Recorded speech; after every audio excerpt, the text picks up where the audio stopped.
Today, we're going to talk about something that is often hidden in plain sight when you're buying I'm going to call them health foods. You'll see many items that are labeled as health foods, but there are certain ingredients in there that are harmful to your body. They are labeled as all natural, plant based, and they're quite often in the gluten-free or vegan products. And I know this from many years of following that lifestyle. We're going to talk today about maltodextrin, potato starch, and tapioca starch. My name is Dr. Frank. I'm not a medical doctor, and I do not play one on TV or in movies. So today, we're going to talk about the impact of maltodextrin, potato starch, tapioca starch, and there's a few others, but those are the three we're going to focus on today and their impact. So if you're not familiar with what your glycemic index is, glucose is the measuring, or the GI, it is 100. That is the measuring stick, basically where they go from. So sugar is approximately 50, 60 on the glycemic index scale. So sugar in of itself is less than that. Maltodextrin, it's the sneaky one. It's in a lot of foods. It helps the products flow. If you have a powdered product, it'll help it flow real easy.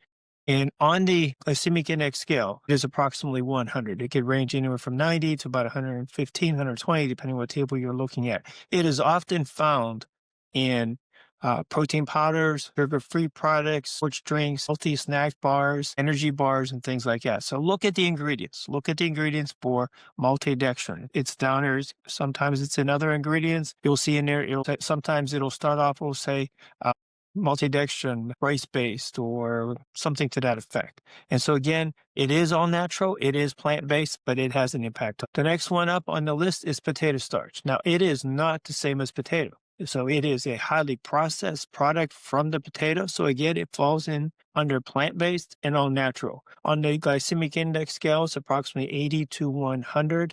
Again, you'll find this in gluten-free breads, grain-free snacks, crackers that are grain-free. You'll see them. There's many labels, many products that are out there that has these. It is added for texture. Sometimes it's added for thickening, depending on what you're reading on the label. But kind of keep this in mind that once this is added to the product, it is fast digesting, extra glucose immediately, and it is a glucose nightmare in many of these alternative so-called health foods. Keep that in mind.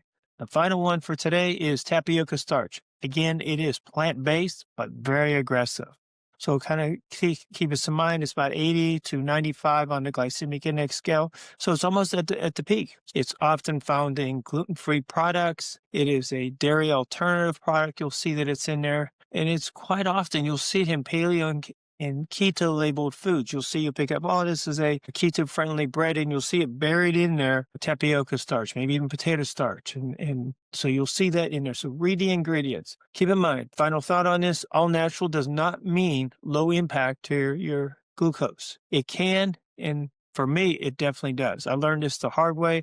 I did not understand this. If you've watched previous videos, December of 2024, I was diagnosed that I had an A1C of 12.8. Started to go over what I've been eating. I led a vegan lifestyle for decades. And I found out that many of the so-called health products that were plant-based or healthy or all natural, you have cassava, all these different things in there, they were all impacting my glucose. And I tested this based upon a constant glucose monitor. That's how I verified these items that I saw you that huge spike impact. They would spike at 40, 50, 60 points to stay elevated for hours. That's when I knew there's something wrong, and I started to dig into this. So again, this is not about living in fear. This is about understanding how certain foods and certain ingredients hidden in plain sight that are impacting us. Appreciate you watching. Comment below if you've had the same type of experience. And final thing is, question even labels that say